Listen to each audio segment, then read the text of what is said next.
Magandang araw mga kaibigan. Welcome po sa Kalil TV. Atin pong tunghayan ang aking kwento na pinamagatang A Surrogate for Billionaire. Pero kung bago ka pa lang sa aking channel, paki-like po ng aking video, paki-click po ng subscribe button gayon din ang bell icon para lagi kayong updated sa mga paparating ko pang uploads.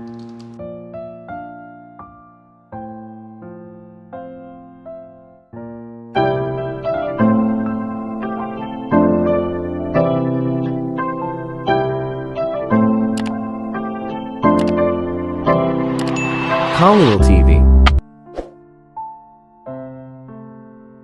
Part 25. Pakiusap, huwag mo siyang saktan, Mark. Stop it. Pinagmasdan ko si Alexa na umiiyak, habang pilit niyang hinihila si Mark palayo sa akin ng buong lakas. Fuck, hindi siya dapat umiyak ng ganito. Makakaapekto ito sa sanggol at gayon din sa kanya. Marian, bumalik ka sa iyong kwarto. Now. Sigaw ni Mark habang hinihingal, at binitawan ang kamay nito bago umatras ng ilang hakbang sabay iling. Sinasaktan mo siya. Stop it please. Napuno ng pagmamahal at pride ang puso ko dahil mahal na mahal ako ni Alexa, kahit anong gawin ni Mark ay hindi niya magawang iwan ako ni Alexa. Akin siya, ngumisi ako kay Mark at tinulak ko siya palayo. Nakita ko ang pagkuyom niya ng pangasapuot at galit. Nasaktan ako, at gusto ko rin siyang saktan. Nang malaman kong kinuha na niya si Alexa ay nawalan ako ng bait, pero ang pinakamasakit ay ang makita ang luha ni Gabriel. Hindi siya nagsalita, pumunta lang siya sa kwarto namin at kinuha ang isang damit ni Alexa, at tahimik na umiyak habang nilalanghap ang pabango niya dito. Daddy, I had to stay with mommy, iyon lang ang nasabi niya. Sumasakit pa rin ang puso ko habang nakikita ko siyang ganon. She was never yours. Napabalik ako sa realidad ng galit na boses ni Mark, at naalala ko ang unang beses na nag-away kami years ago, matapos niyang malaman na alam ng lola ko ang tungkol sa kidnap ni Alexa at Janos. After so many years nandito na naman tayo. How can you say that, Mark? Look at her hand, she was wearing the wedding ring na sinuot ko sa kanya. I smirked at him and saw his face bland. She is my wife. Tumingin ako sa mga mata niya at mahinang boses, dahil gusto kong umalis kasama si Alexa sa lalong madaling panahon. Pagkasabi ko noon, ay isa na namang walang awa na suntok ang tumama sa mukha ko nang marinig ko ulit ang iyak ni Alexa. Siguro I deserve this for keeping her away him and Janos' death, and everything that happened to them because of my family. She was your surrogate. She gave birth to your son for money. And you fuckers tricked on her and my brother lost his life. I hate you, Sebastian. I fucking hate more than I ever did. Pinunasan ko ang dugo sa bibig ko, at tiningnan ko ang mukha ni Mark at nakita ko ang sakit sa mga mata niya. Napatingin ako kay Alexa, at nakita kong umiiyak siya habang kagatlabi. Kumirot ang puso ko dahil tama si Mark, lahat ng nangyari dahil sa pamilya ko. Wala akong alam, pero alam ni Lola ang lahat at tinulungan silang agawin sina Alexa at Janos. Ang kabataan ni Alexa at Janos ay talagang sinira niya. Mark, please stop this. Hindi ba pwedeng mag-usap na lang tayo nang hindi nag-aaway? Muling lumapit si Alexa at hinawakan sa braso ni Mark, ngunit galit na galit si Mark para pigilan ito. Stay away, Marian. I'm gonna fucking kill him now. With that he shook his hand away at that made Alexa fell on the floor. Sigaw ni Alexa na ikinawala ko sa katinoan at ang puso ko ay kumabog ng husto. Tinulak niya lang ba siya? Fucking bastard. You fucking bastard. I'm gonna fucking kill you if anything happens to my woman and daughter. Pumalit sa akin ang galit habang buong lakas ko siyang sinuntok. Napatingin ako kay Alexa at nakita kong nandoon na ang asawa ni Mark at inalalayan siyang bumangon. Bumalik ang tingin ni Mark kay Alexa na puno ng pananakit ang mga mata at nang papunta na sana ito sa kanya ay hinawakan ko ang kwelyo niya at muling hinampas. Galit na galit ako at gusto ko siyang suntukin dahil sa ginawa niya. He may be her fucking brother but that doesn't mean na mahahawakan niya ang akin. You fucking pushed her, sigaw ko sa kanya habang pinapanood ang pagtulo ng dugo sa gilid ng bibig niya. Natuwa naman ako dahil sinaktan niya rin ako. You have no right to talk about her, Sebastian. Fuck off from my house. She will soon divorce you. Divorce. Walang paraan na hahayaan kung mangyari iyon. We will never get divorced, Mark. It was your parents' decision to give her to me. She was mine from the beginning. Binitawan ko siya at tumayo habang naglalakad papunta kay Alexa. Okay ka lang? Tanong ko sa kanya habang tumatango siya sa akin habang umiiyak. Salamat sa Diyos na hindi siya nasaktan. Let's go. Naghihintay si Gabriel. Hinawakan ko ang wrist niya at hinila palapit sa akin. Akin siya at hindi ko hahayaang may mangyari sa relasyon namin. Marian, wala kang pupuntahan. Kaya mo pa bang umalis kasama siya, pagkatapos malaman ng pamilya niya ang dahilan ng lahat? Namatay din ang kapatid natin dahil sa kanila. Napatingin ako kay Alexa at ang tinging binigay niya sa akin ay dumikit ang puso ko at nangingibabaw sa akin ang takot. Bakit hindi mo sinabi sa akin, Sebastian? Ang unfair naman, diba? Binawi ni Alexa ang kamay at umatras ng ilang hakbang. Nakaramdam ako ng kirot sa loob ng dibdib ko, habang nakatingin sa pag-atres niya sa akin. Is she also trying to leave me? I didn't want to lose you, Alexa. Nanuyo ang lalamunan ko at dahan-dahan akong humakbang papunta sa kanya. Tumingin siya sa akin gamit ang kanyang mapupulang mata at umiling. So alam mo, kailan pa? Tanong niya sa akin habang tumutulo ang mga luha niya. Tumakas ang pintig ng puso ko at natakot ako. Birthday ni Gabriel, ayokong magsinungaling. Tumingin siya sa akin at bahagyang nakaawang ang labi niya na parang may sasabihin. Gusto ko siyang lapitan at hawakan pero bago yun napaatras ulit ako sa kwelyo ko. Bastard, you don't deserve her. Narinig ko ulit ang galit na boses ni Mark at naramdaman kong dumapo ulit ang kamao niya sa mukha ko, pero ang tanging natuon ko lang ay ang nasaktang tingin ni Alexa. Iiwan niya ako. Mark, stop it please. There's no need for fighting, narinig kong sabi ng asawa ni Mark habang naglalakad papunta sa amin. Mark, bitawan mo siya, may narinig akong galit na boses at nilingon ko kung sino yon, at nakita kong lolo ni Mark yon. Pinagdikit ko ang labi ko at tumingin sa kanya. Siya lang naman ang nagtrato sa akin ng maayos pagkatapos ng lahat ng nangyari. Maiintindihan niya ako. It's been years, Sebastian, binitawan ako ni Mark nang marinig niya yung boses niya tapos lumapit sa akin si Lolo at ngumiti sa akin. Tumango ako sa kanya at tumingin sa maliit na bata na nagtatago sa likod niya. Nakasimangot siya sa akin at mabilis siyang umiwas ng tingin habang nakatingin ako sa kanya. Siguradong anak siya ni Mark. Sebastian, kamusta ka? Tanong sa akin ni Lolo. Napabuntong hininga ako at napatingin kay Alexa na nakatingin sa malayo sa akin. Galit siya, diba? Okay naman po, Lolo, simpleng sabi ko habang nakatingin kay Alexa. Syempre, this bastard should be good, after taking my sister as his fucking surrogate. Nanlamig ang puso ko nang marinig ko ang sinabi ni Mark. Alam ko nasaktan din si Alexa. Shut your fucking mouth, Mark, she's no surrogate, she's my wife. Kumunot ang noo ko sa kanya, at sinabi ko dahil ayokong isipin ni Alexa na surrogate lang siya. Oo, ang asawang ninakaw mo sa pamilya niya. He smirked at me with hatred, and I just looked away from his hateful face. Stop it, Mark, sigaw ulit ni Lolo habang nakatingin sa aming dalawa. Marian, paliguan mo siya sa kwarto mo. Gwen, ilabas mo ang nakakainis mong asawa at linisan mo. Napabuntong hininga si Lolo at sinabi. Napatingin ako kay Alexa at nakita kong nakatingin siya sa akin. Pilit akong ngumiti sa kanya pero umiwas lang siya ng tingin at pumasok sa kwarto niya. Fuck, paano ko siya susuyon ngayon? Mark, muling sigaw ni Lolo sa kanya at kasabay nito ay nakarinig ako ng konting hagikgik. Napatingin ako sa anak ni Mark na nakangisi habang nakatingin sa akin. Damn, this guy is so cute pero hindi kasing cute ni Gabriel.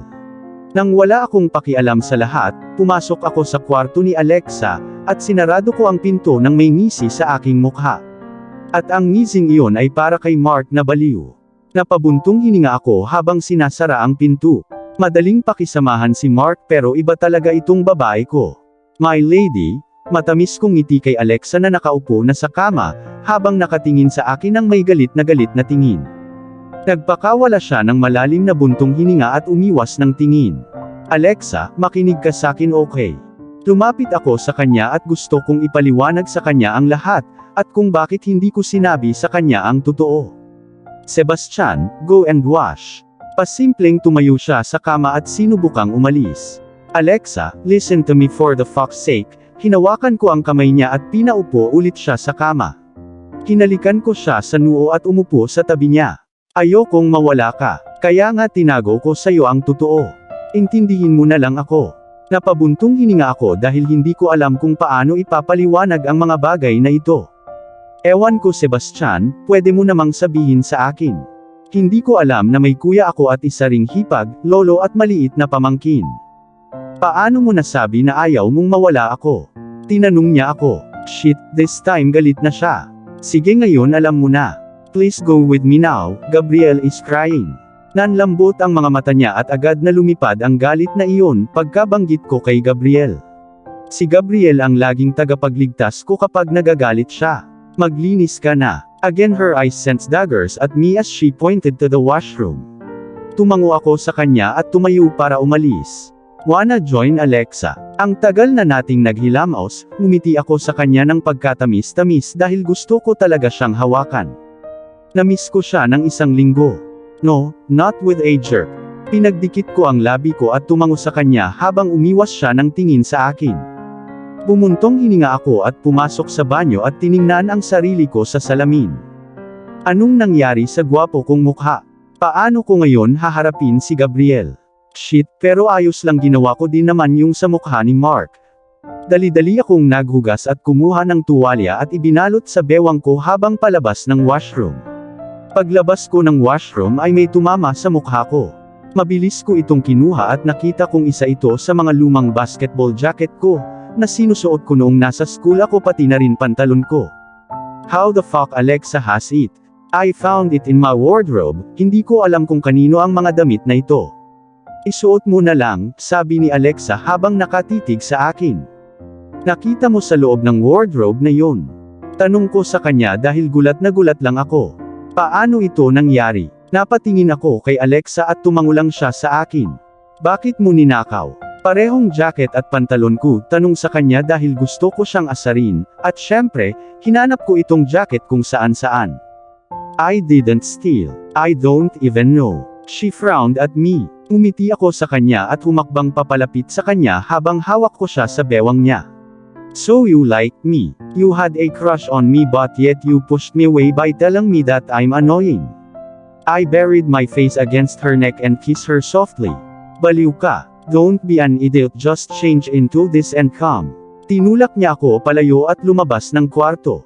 My heart fucking happy, really happy because I just found that, she also likes me. Pagkatapos kong suotin ang damit ko ay lumabas na ako ng kwarto, at nakita kong nandoon na si Mark na nakatingin sa akin. Bumuntong hininga ako at umiwas ng tingin sa kanya habang pababa ng hagdan. Alam mo bahay ko ito, narinig ko ang boses niyang puno ng galit. Huminto ako at tumingin sa kanya at ngumisi. Tapos nahulog yung mata niya sa suot ko. Nanlamig ang mga mata niya at muli itong bumalik sa mga mata ko. See? She was keeping my clothes with her. Nagtaas ako ng kilay na may pagmamalaki. Tiningnan ako ni Mark nang walang emosyon ang mukha at lumagpas sa akin. You better leave now, narinig kong sabi niya pero wala akong pakialam. Hindi ako aalis nang wala si Alexa. Sebastian, halika, tumingin kay Alexa at nakitang may dalang first aid box. Umiti ako sa kanya at naglakad palapit sa kanya habang binigyan niya ako ng konting ngiti. Galit pa rin siya. Umupo ako sa sofa at sinimulang linisin ni Alexa ang mga sugat ko at lagyan ng gamot. Tapos nakita kong nakatingin sa akin yung anak ni Mark. Umiti ako sa kanya at naglakad siya papunta sa amin at ipinulupot ang braso niya sa palda ni Alexa. Ang galing ni Daddy, nakaganti siya, gusto kong matawa dahil sa sinabi niya. Alam kong pinag-uusapan niya ang eksenang binugbog siya ni Gabriel noong araw na iyon. Miles, baby hindi ka ba inaantok? Umiti si Alexa sa kanya at nagtanong. Damn, yung ngiti, na-miss ko talaga. Hindi po. Umiti siya kay Alexa saka tumingin sa akin at kumunot ang noo. Tita, para sa akin ba ang munting prinsesa sa tiyan mo? Ano ba naman hindi pwede. Akin siya. No, she's mine, sabi ko habang nakakunot ang noo niya sa akin. Paano pa siya nagtanong ng ganyan? Pero matanda ka na at sabi ni Daddy ninakaw muna kami ni Tita. Pinagdikit ko ang labi ko at pinagmasdan ang maliit na si Mark na nasa harapan ko. Ang galaw ng labi niya at ang features niya ay pareho lang kay Mark, syempre anak niya ang brat na ito. Pero hindi ibig sabihin na makukuha mo na siya, nakakunot din ang noo niya habang nakatingin sa akin na may galit na mukha. Ang cute. Sebastian, bata ka ba? Stop it. Ouch, napalo na lang ako ni Alexa sa ulo ko. Sinaktan niya ako para sa brat na ito. Shit, nakakainis. He's asking for my daughter, naiinis lang ako sa brat na to. Siya ay isang maliit na bata, Sebastian, huwag kumilos bilang kung ito ay isang malaking bagay. Paano ito hindi isang malaking bagay?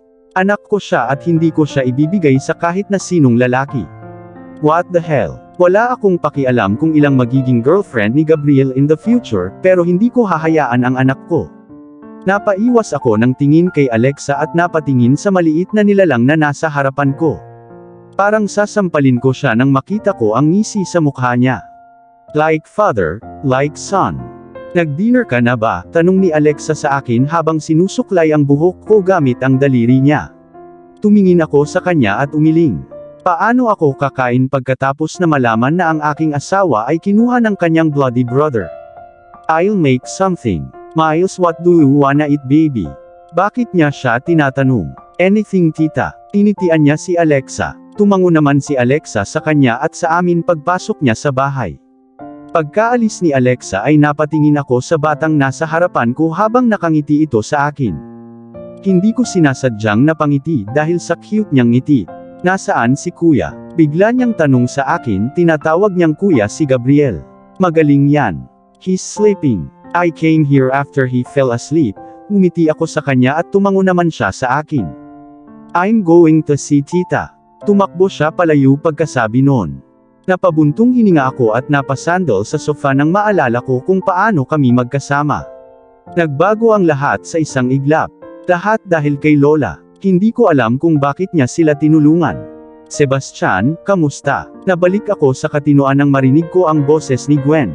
Napabuntong hininga ako at tumingin sa kanya at nakita kong nakangiti siya sa akin. Not bad, what about you? Balik kong tanong dahil wala talaga akong ideya kung paano nila ginugol ang buhay nila. Ilang taon akong hindi nakapunta sa bahay na ito. Same, nakangiting sabi niya sa akin. Tumango ako sa kanya dahil magkaibigan kami noong mga bata pa kami, pero nagbago ang lahat pagkatapos mangyari ang kidnap ni Alexa. Nahanap na ba ninyo ang nangyari noon? Nagbago ang ekspresyon niya sa narinig ko. Naghintay siya ng ilang sandali at umiling na may malungkot na tingin. Narinig namin ang mga lalaki na may kaugnayan sa insidente ay pinatay ng isang tao. Ano, pinatay? No. I don't think. Naalala ko bigla yung sinabi sa akin ni Kent nung araw na yon. Dapat pumunta na lang tayo at hanapin ito. You don't have to worry about it, Sebastian, now fuck off from my house. Napatingin ako kay Mark na kakadating lang at hinila ang asawa sa kanya na para bang mananakaw ko. I already have the best woman and why I even look at another one. Mark, alam mong wala akong ginawa. Bakit ganyan ka pa rin? Tinanong ko siya dahil ilang taon na ang nakalipas, pero hindi pa rin niya ako pinapatawad. Wala man lang akong alam o ginawa. Sinasabi mo bang maniwala ka sa akin? Muli niya akong sinigawan. Alam kong nasaktan siya ng ilang taon dahil sa pangyayaring ito, but what the hell? Mark, enough please. Don't start again. Tinapik ni Gwen ang kamay niya at pinakalma siya habang nakakuyom ang panga at umiwas ng tingin sa akin. Sebastian, have dinner. I think Marian is done cooking.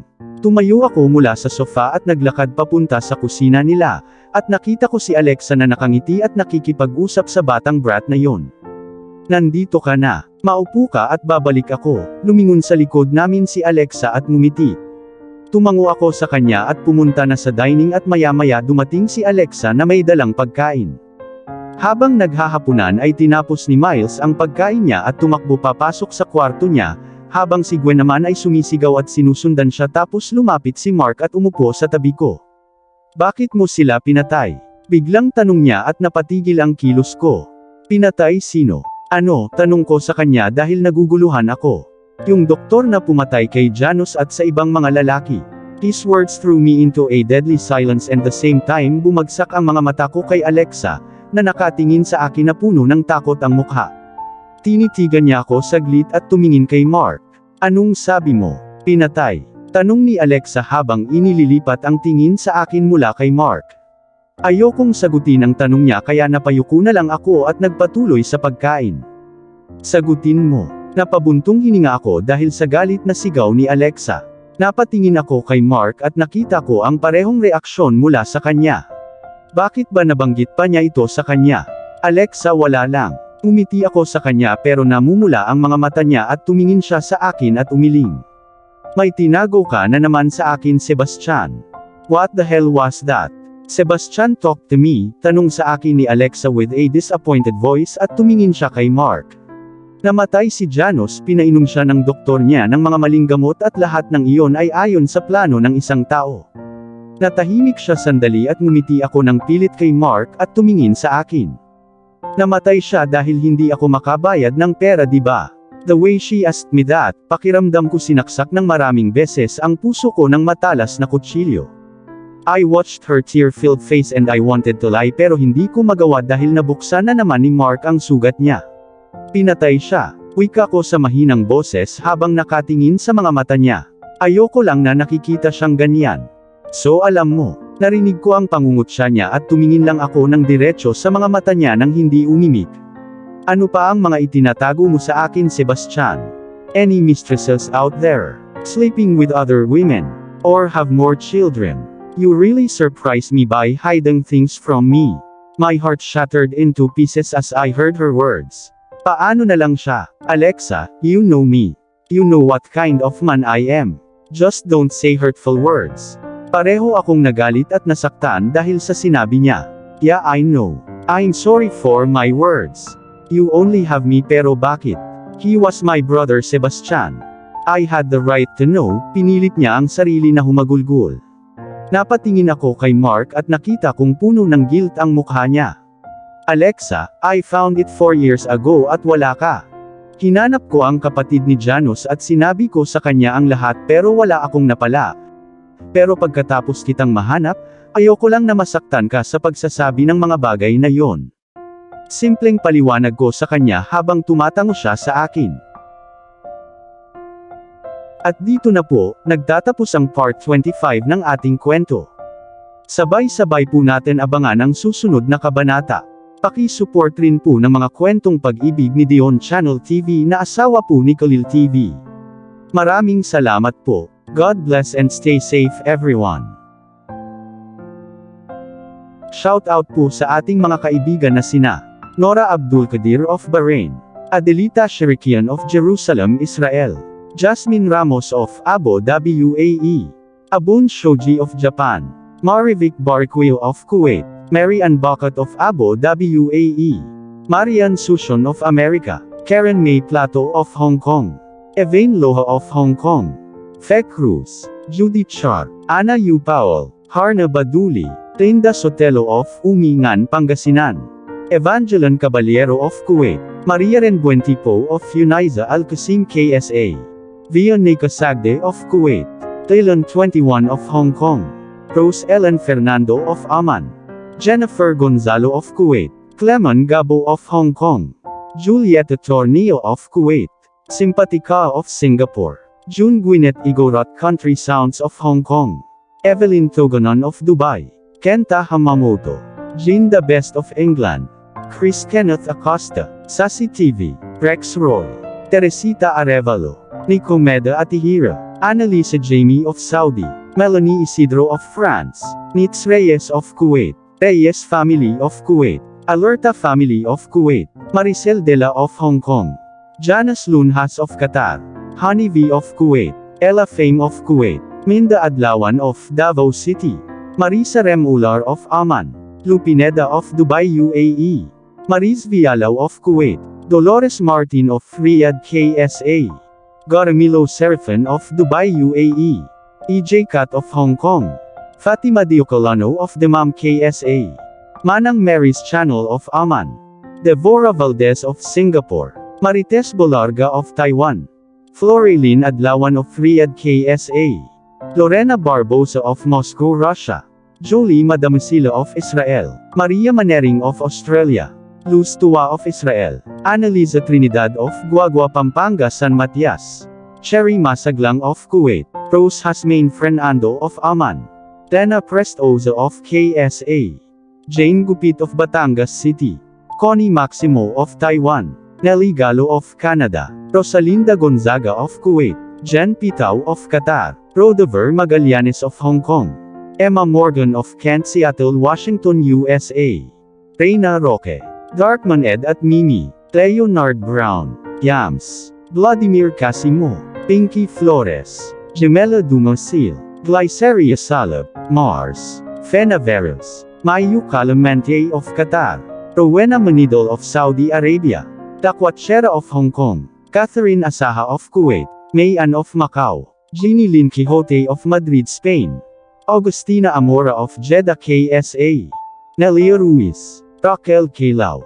Bernadette Pia, Rodalyn de la Cruz Tagle, Aditha Capiando, Girly Bautista, Jessel Aquines, Baby Dayrit, De La Cruz Aloha, Spice 221, Jingjing Roladan, Love Top Secrets, Debbie De La Roca, Shunli Diaries, Ellen Juanilo, Elsa Maestro, Amelita Andaha, Nympha Tolentino, Fiel Daliwan, LV Catalonia, Estrella Taluon, Madol Fuerza, Samar Biang, Highland Sam Gold, Marizel Varona, Zenaida Bala, Neri Javier, Dory Lynn Besa, Alma 1027, Mari Fidator, Helen Santiago, Cynthia Neva, Lizol Chato, Edita Barrientos, Lena Palail, Alejandro Boncalos, Azumi 12 Gamang, Gemma Pina Florida, Cherry Lorono, Rodney Santiago, Elizabeth Banutan, Madol Fuerzas, Mitch Hernan, Maria Luningning Fabre,